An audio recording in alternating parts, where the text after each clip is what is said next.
Hell hath no fury like a woman scorned, they say. However, what if that woman turns out to be Tiny Harris, and the person who betrayed her was someone she used to call her sister? Following the release of a viral video tonight that showed Tiny physically assaulting Shekinah Joe in what fans are describing as one of the most startling celebrity meltdowns of the year, the internet is in complete chaos. It's more than simply a fight, though. There are rumors that Shekinah was not only breaching Tiny's confidence, thus it's the repercussions of a secret that was never meant to be revealed. It was said that she and T were having a covert affair. Let's just say that when Tiny learned, the cameras captured every moment of what transpired. Compared to wildfire, the clip spread more quickly. Chaos screamed from punches. By night's conclusion, Tiny Harris was under arrest. Cuffs were snapping and blue lights were flashing. Was it anger, grief, or years of hidden betrayal blowing up in the face of the world? One thing is certain, but no one knows for sure. The world is watching as the Queen of Calm suddenly lost it. We dissect every moment of the altercation, the video, and the affair that destroyed everything tonight on Gossip Spill Vibe. There is always a secret at the beginning. Buried beneath manipulated photographs, phony grins, and those lifelong sisters lies a subtle rumor. Like milk, the captions get older. Shekinah Joe and Tiny Harris were more than simply pals. They chose to be family. Loyalty, humor, and late nights spent online protecting one another from every falsehood Atlanta might spread were the foundations of their friendship. But a new sort of love began to blossom somewhere between devotion and deception. One that was unrelated to friendship, because Shekinah was supposedly getting closer to someone she shouldn't have touched behind closed doors, behind the glamour and laughter. T. It began innocently. That's what Shekinah told herself, however. Late-night business discussions with T. Too much time spent laughing. Messages that sounded unfriendly. Tiny trusted her, allowed her inside, and then abandoned her. She never imagined that the woman doing her hair would one day ruin her marriage, and she was alone with her husband. However, secrets smell, and this one was beginning to smell bad. For weeks, Tiny had been subjected to whispers, stylists speaking too softly when she entered rooms, and producers shifting the subject when her name was mentioned. At first, she disregarded it. When the truth seems like an impending shame, denial is simpler. The phone then rang. Tiny was not supposed to see that one text message. She felt sick to her stomach, but it wasn't overt. An inappropriate heart emoji, an inside joke, or a nickname. Trying to convince herself it was a misunderstanding, Tiny gazed at the screen for a long moment. But she knew in her heart. The intensity, timing, and tone weren't professional. It was treachery. She didn't blow up immediately. Tiny isn't the kind to yell first and then reconsider. She kept her cool. She shared photos, smiled in public, and even filmed content with Shekinah for days as if nothing had changed. But something was simmering inside. Every chuckle seemed phony. Each praise sounded practiced. She began to relive every recollection and intimate encounter, wondering when the switch was flipped and her sister turned into her rival. Then, like other contemporary tragedies, it took place in public. There was no plan for the confrontation. It was fate at the right moment. Tiny was already tense when she arrived for an industry gathering. Shekinah was there, grinning, boisterous, and seemingly unconcerned. Tiny's blood ran cold when she smiled loudly, the same smile that used to make people love her. Something was spoken. No one can recall what. Years of affection suddenly devolved into violence. According to witnesses, Tiny approached Shekinah directly. No hesitancy, no warning. She didn't yell, not even blinking. She simply shifted. What followed became the video that would go viral on the internet. Tiny wasn't listening to Shekinah's attempts to converse and soothe her. Twice she gave her a shove so forceful that the audience gasped. Then mayhem. The phones appeared at once. Security running, cries, flashes, and somewhere in the midst of it all, the ideal angle was captured by one phone. Shekinah can be heard yelling, "You don't understand," in the video. It isn't what you believe.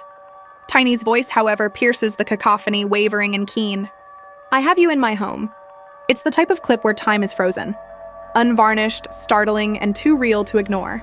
And the damage was already done when security dragged Tiny back.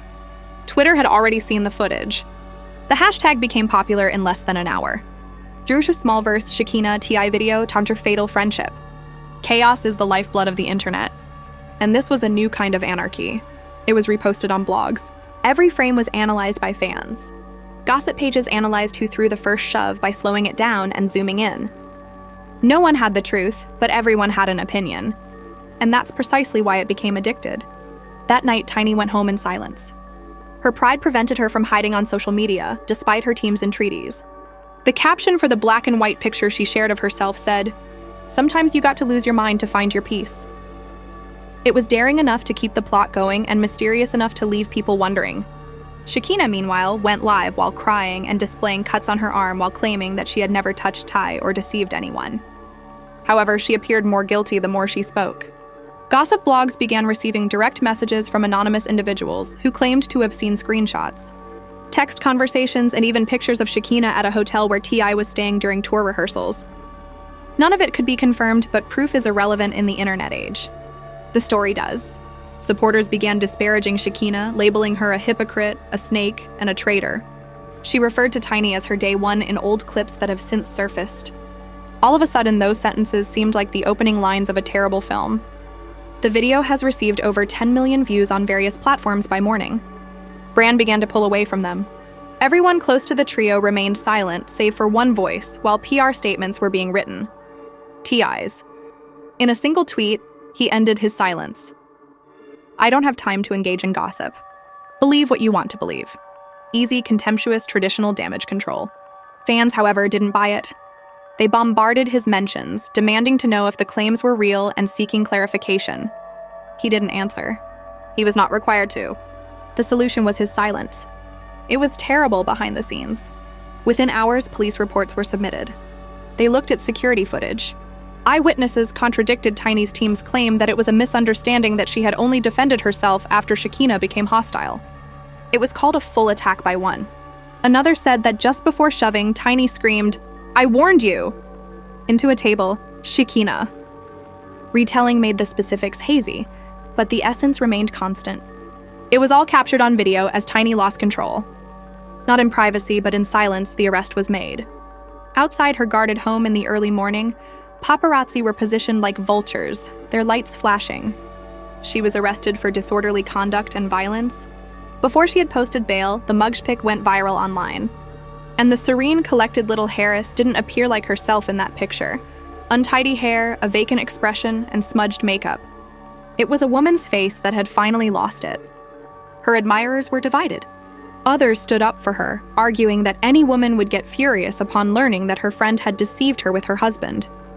Others referred to her as dangerous, immature, and evidence that lost trust cannot be repaired by celebrity.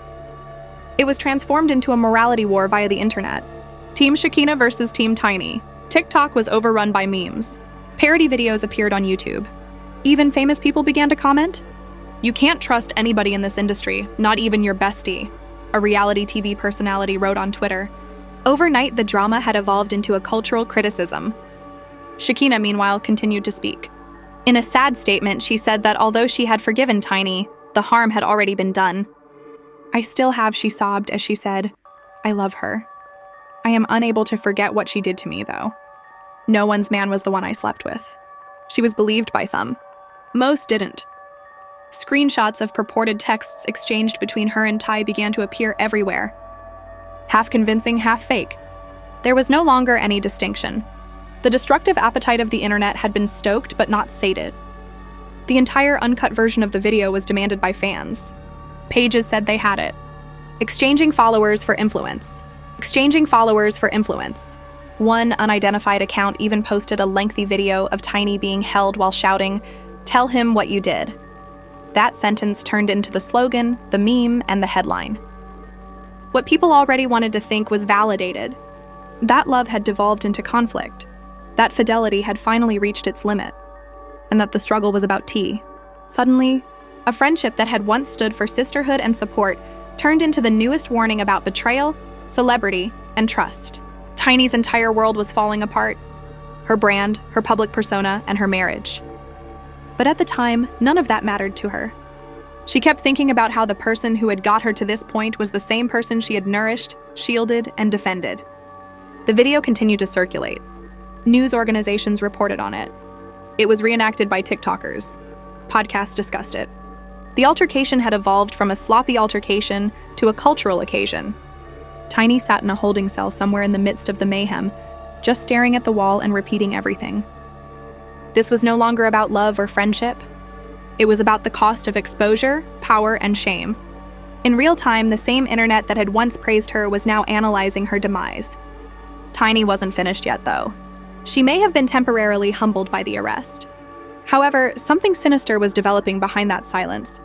Something that was going to rock Atlanta once more. Atlanta seemed different the morning following Tiny's arrest. Her name was now whispered like a warning by the city that had previously lauded her composure. The title of every podcast, gossip blog, and radio host was the same. After attacking Shekinah Joe violently, Tiny Harris was taken into custody. The video was all over, slowed down, played back, and examined each frame in detail. Some claimed that she had finally lost it. She was framed, according to some. Everyone agreed on one thing, but no one agreed on the facts. This was a queen's downfall. The public relations staff at Tiny rushed to spin the tale. She was allegedly provoked by Shekinah's crossing of a line that was too profound to overlook. Leaked police records, however, painted a different picture. According to the report, Shekinah had obvious wounds on her arms and face. A bystander's phone captured a verbal confession that was recorded by several witnesses. In big ink was the word attack. After the report appeared in TMZ, Tiny's decades-long reputation was irreparably damaged. Ty declined interviews in the studio. His remorse was evident in his silence. Even his fans turned against him this time, even though he had always been the calm protector. Just hours before the incident, Tiny allegedly found messages between him and Shekinah, according to an unnamed insider. Risky, flirtatious, and indisputable. According to the same source, Tiny stormed out after confronting him and hurling a glass across their kitchen. It wasn't unjustified anger. The search for a place to land was heartbreaking. Regretfully, Shekinah was hit by it. Meanwhile, Shekinah used her suffering as a springboard. "I didn't steal nobody's man," she said in a live video shot from her couch, her face bruised and her voice trembling. "I was accused of loving people too much." Half skepticism, half pity burst in the comments. She was referred to as brave by several fans. Some referred to her as a crocodile-eyed liar. One comment, however, caught our attention and went viral. "Why is she crying so much if she didn't do it?" The internet only has appetite, not empathy. More footage was leaked by noon. "You think I wouldn't find out?" Tiny said from a fresh position before slamming her purse at Shekinah. The sound was unfiltered, agonizing, and human. Betrayal was audible in every word. Before noon, that video had accumulated 10 million views. Talk shows used it as a segment about unhealthy friendship dynamics. Comedians parodied it, and TikTokers reenacted it. It was no longer merely rumors. It was amusement. At a press conference outside the courthouse, the attorney for the Harris family stated, "We expect complete transparency from the authorities and fairness in the process." The statement sounded well-rehearsed, polished, and pointless. Fairness, however, didn't matter to reporters. Views were important to them. Regarding the infidelity rumor, they demanded answers. With a stiff smile, the lawyer answered, "No comment." It only required that. Every no remark is an online admission. That night, Tiny posted bail, leaving in quiet and wearing huge shades. Fans yelled and cameras flashed, but she remained silent. As she entered the car, her hands shook a little, and that insignificant detail, one shake, became the subject of a separate headline. Little shudders as they leave the jail. Now every breath was examined and every action was proof. She was no longer a human. She was a story. Shekinah posted screenshots that evening. Purportedly TI DMs. It said, "You know, she'll never find out." Someone else added, "I trust you." Supporters went crazy. It made no difference if they were altered or real.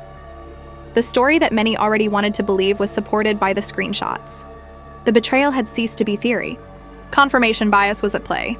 Enclosed in pixels, Shekinah Tit became popular in a matter of minutes. It was Shekinah's live crying playback that took Tiny's name off the charts. Ty finally spoke, but he did it with music rather than words. He shared a sneak peek of the unreleased song Secrets Ain't Safe on Instagram. As stated in the caption, "Art imitates life." That was it. Chaos broke out in the comments. It was said to as marketing disguised as confession. It was disrespectful according to others.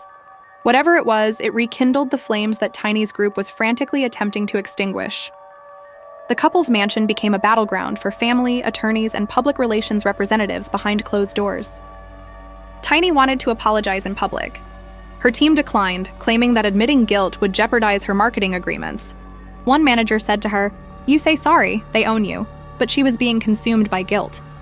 Both Shekinah's acts and her own actions made her feel deceived twice. In a story she didn't originate, she had turned into the antagonist. The audio leak followed. According to a voicemail, Tiny is crying and saying, "I can't believe she did that to me." In a crowded environment, the clip spread like perfume. Everyone smelled it. Everyone said it again. However, that wasn't the true issue. The actual issue was when she mumbled, "I warned her, I really did," in the second portion of the recording. It sounded like a confession in that line. The public's views were divided. She was justified, according to some, as a wife protecting her marriage. According to another, violence is violence. Celebrities even voiced their opinions. According to one reality star, "Friend or not, you don't swing on nobody, period. Shekinah crossed lines you don't cross," was written by another. An industry was being split by the drama, which was more than just a trend. By day 3, there were whispers that their former reality show's network was thinking of doing a reunion special. Producers saw tragedy as a chance. It was dubbed Healing Atlanta. It was promptly rejected by Tiny's representative, who referred to it as exploitation. The irony, however, was rich. Now the machine that created them was drooling over their destruction. Then came Shekinah's latest interview. Sitting opposite a talk show host with a composed look and flaming eyes. "I didn't steal anyone's husband," she added. "I was accused due of my convenience." She hesitated long enough to feel the sting of that. Furthermore, Tiny isn't the right woman. You all believe she is. Once more, the video went viral on the internet. Tiny was attacked by her fans on the internet. Tiny was attacked by her fans. While neutral viewers simply grabbed popcorn, Shekinah's supporters stood up for her. Atlanta police, meanwhile, acknowledged that the case was still being investigated. 100 YouTube videos that claimed inside sources and exclusive leaks were driven by that word alone. Security footage from the event showed T leading Shekinah to her car earlier that evening, according to an anonymous blog post. It became the gospel, whether it was true or not. The chronology changed. Tiny's attack might not have happened on its own. Perhaps it was a deliberate move. Tiny's quiet was her curse as well as her shield. She remained silent every day. She found the answers on the internet.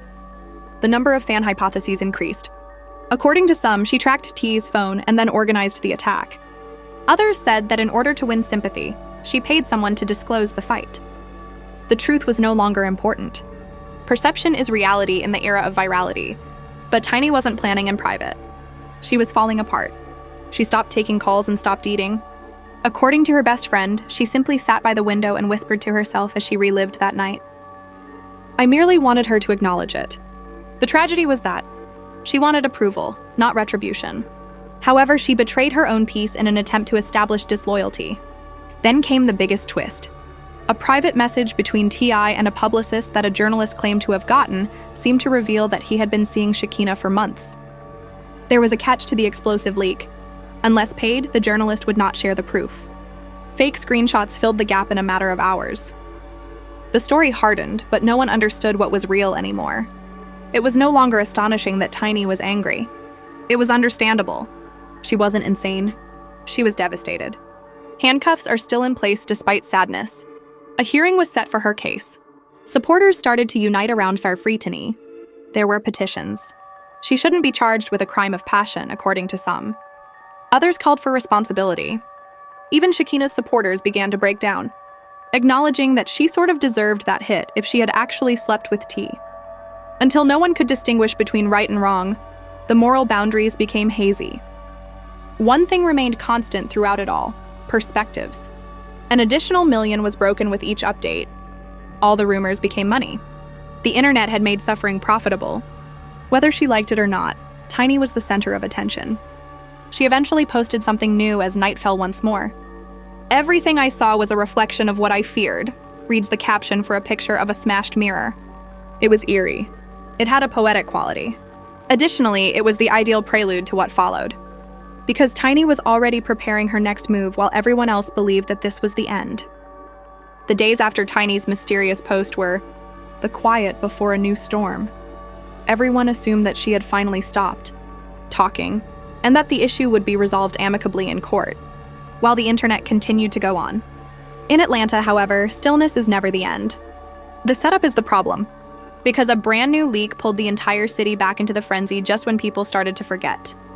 It began with a 2-minute video that was posted anonymously to the ATL Receipts gossip page. The audio was sharp enough to make hearts stop, but the video was blurry and obviously recorded on a phone. Tiny's voice was tremulous and strained as she said, "You made me look stupid for the whole world." Shekinah's voice then begged, "I didn't mean for it to happen." The screen turned black, followed by the sound of something crashing. Within an hour, the video became widely shared. It was the kind of indisputable evidence of pre-attack confrontation that may undermine any legal case. Once more, hashtags went viral. Legal experts began discussing whether Tiny had just harmed her own case after it was featured on talk shows. Supporters were caught between shock and pity. The same individuals who had previously stood up for her were now questioning if she had gone too far. Tiny watched the clip silently inside her house. She didn't recoil. The burden of being portrayed as a monster was too great for her to ignore her lawyer's advice to keep quiet. After opening her phone and seeing the hateful remarks, she muttered, "They don't know what she did." It wasn't no more rage. It was fatigue. One public humiliation distilled years of friendship, treachery, and heartache. Shekinah, meantime, took advantage of the situation. She stated that she deserved justice but desired peace in an interview with the well-known podcast Tears Glistening. "I wanted to heal, so I didn't press charges," she added. "However, I now see that concealing the truth does not lead to recovery." Her message was apparent despite her gentle tone. The video became a source of sympathy on the internet. Support was poured into her page by fans who referred to her as the survivor of friendship betrayal. Brands made contact. She scheduled interviews. It was a victim tale that sold quickly. Then, however, there was another twist. Alleged screenshots of Shekinah boasting about being compensated to share her story were posted on a site. Although the letters were jumbled, they were convincing enough to raise suspicions. People were suddenly less certain that she was innocent. Is this about attention or justice? Everybody milking the mess for money? Was one response. Another stated, it was a digital tug-of-war, truth versus clout, and both women were losing. When Tiny's side sensed an opportunity, they retaliated. They made available a formal declaration asserting fresh proof of Shekinah's liaison with T. Private communications, voice recordings, and undisclosed pre-event video were alluded to in the statement. Although it didn't validate the information, it was sufficient to rekindle online mistrust. It only required that. Before midday, Nashar Shekinah's Exposed began to trend. The following day, a 30-second audio recording purportedly revealing that T.I. and Shekinah had once crossed a line was posted on Twitter by an unconfirmed user. His voice was the same. It was a low tone, apologia. It didn't matter if it was real. Like wildfire, it spread. It was reposted on all gossip blogs. Each and every fan responded. And the same thing was shouted in every headline. Ty admits. This time, Tiny remained silent, but it sounded like contentment. Shekinah refuted all of this, claiming that the sounds was produced by AI, but authenticity was irrelevant by then. The controversy had progressed past reality. No one was looking for facts. They were anticipating the next surprise. And whether she realized it or not, Tiny had turned into the spokesperson for legitimate chaos. The court case started out peacefully. Although cameras were prohibited, leaks filled in the blanks. According to reporters, Tiny appeared collected, quiet, and even eerily distant. According to one, she didn't blink when Shekinah's name was spoken, instead staring straight ahead while her lawyer spelled out the assault's specifics. That silence became recognizable. It was dubbed the Queen's Stare by admirers. She was portrayed by memes as having already served her time in silence. The final verdict wasn't as harsh as everybody had anticipated. Tiny received a sentence that included community service, probation, and required anger management classes. No time in jail. Once more, the internet exploded. Others rejoiced, claiming it was payback for Shekinah. Some referred to it as privilege. In any case, she was once again the topic of conversation. Somehow Tiny Harris, who had before been canneled, had reinvented herself as both victim and villain. The ideal combination for viral success. But when suffering sells, tranquility never lasts. Another leak surfaced a few weeks after the verdict. It has nothing to do with violence. It has to do with love. According to a purported private text exchange between Tiny and Ty, Tiny stated, "You broke us when you let her in. You pushed me away first," was his response. The new fixation was those two sentences. Supporters argued about who was better at lying, who loved more, and who ruined whom. It was heartache transformed into amusement for the general public. Tiny was rebuilding behind all the commotion. She resumed filming, going to events, and grinning for pictures. Her eyes, however, had changed in some way. Perhaps empty, wiser, and colder. She was living evidence that retaliation isn't always beneficial. Sometimes it simply teaches you how to better conceal your scars. She never gave names while posting quotes about forgiveness. All she responded in response to a question concerning Shekinah was, "I wish her peace." The comment section was a wild place. Some referred to it as growth. Some referred to it as grace disguised as shadow. Growth.